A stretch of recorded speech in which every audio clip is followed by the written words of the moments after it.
Hey, welcome back. Today I made granola bars, but there's weed in it. I thought I should try for like a healthy edible, so let me know if this counts. But anyway, today I'm going to show you how to make 12 granola bars with about 20 milligrams each.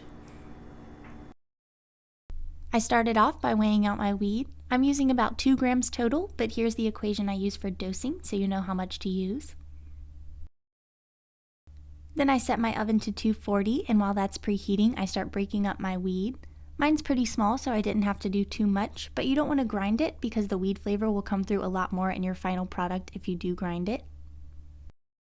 We'll put that in the oven for about 35 minutes, and while it's decarbing, we'll get a double boiler ready for our oil. I'm adding 1/3 a cup of coconut oil, and I'll wait for that to melt and make sure that the temperature is around that 185 to 200 degree range that we like to stay around before adding in that decarbed weed. Then you'll give this a stir and cook it for about 2.5 to 3 hours.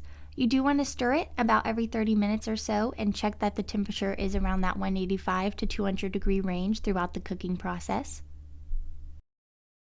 Anytime the water gets low, just add a little bit more. I keep a coffee pot of hot water on hand while I'm doing this because the water comes back to a boil a little bit quicker than if I added room temperature water to the pan.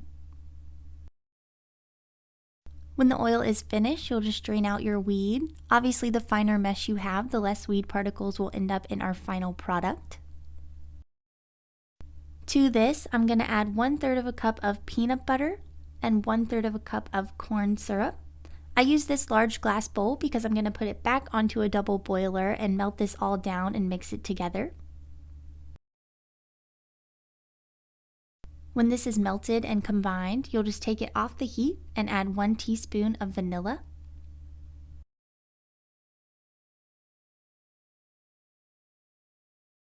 The last thing we'll add is 2.5 cups of rolled oats. Then we'll mix this very thoroughly. Make sure you scrape the bottom of the bowl so that all of the oats are getting coated in that peanut butter mixture.